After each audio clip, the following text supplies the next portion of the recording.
बातमी वाडा तालुक्यातून समोर आली आहे। वाडा तालुक्यातील सिरीसपाडा हद्दीत महामार्गावरील अपघातामध्ये कंटेनर चालकाचा जागीच मृत्यू झाल्याची बातमी समोर आलेली आहे। वाडा-दोंडी महामार्गावरील अपघाताचे सत्र संपत नसून काल सिरीसपाडा हद्दीत पावणीपाडा येथे झालेल्या अपघातामध्ये कंटेनर चालकाचा जागीच मृत्यू झाल्याचे समोर आलेले आहे।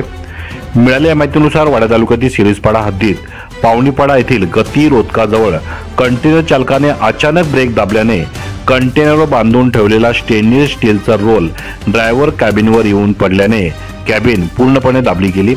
त्यात सापडून ड्रायव्हर विनोद कुमार सिंग वय वर्ष 65 राहणार उत्तर प्रदेश याचा जागीच मृत्यू झाला आहे।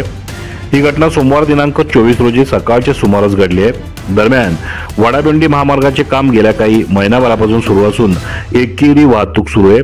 यामध्ये रस्त्यावरील धुळीचे साम्राज्य आणि रस्त्यावरील खड्डे यामुळे दुचाकीवाल्यांना आपला जीव मुठीत धरून वाहन चालवावे लागत असून अपघाताचे प्रमाण वाढलेले आहे।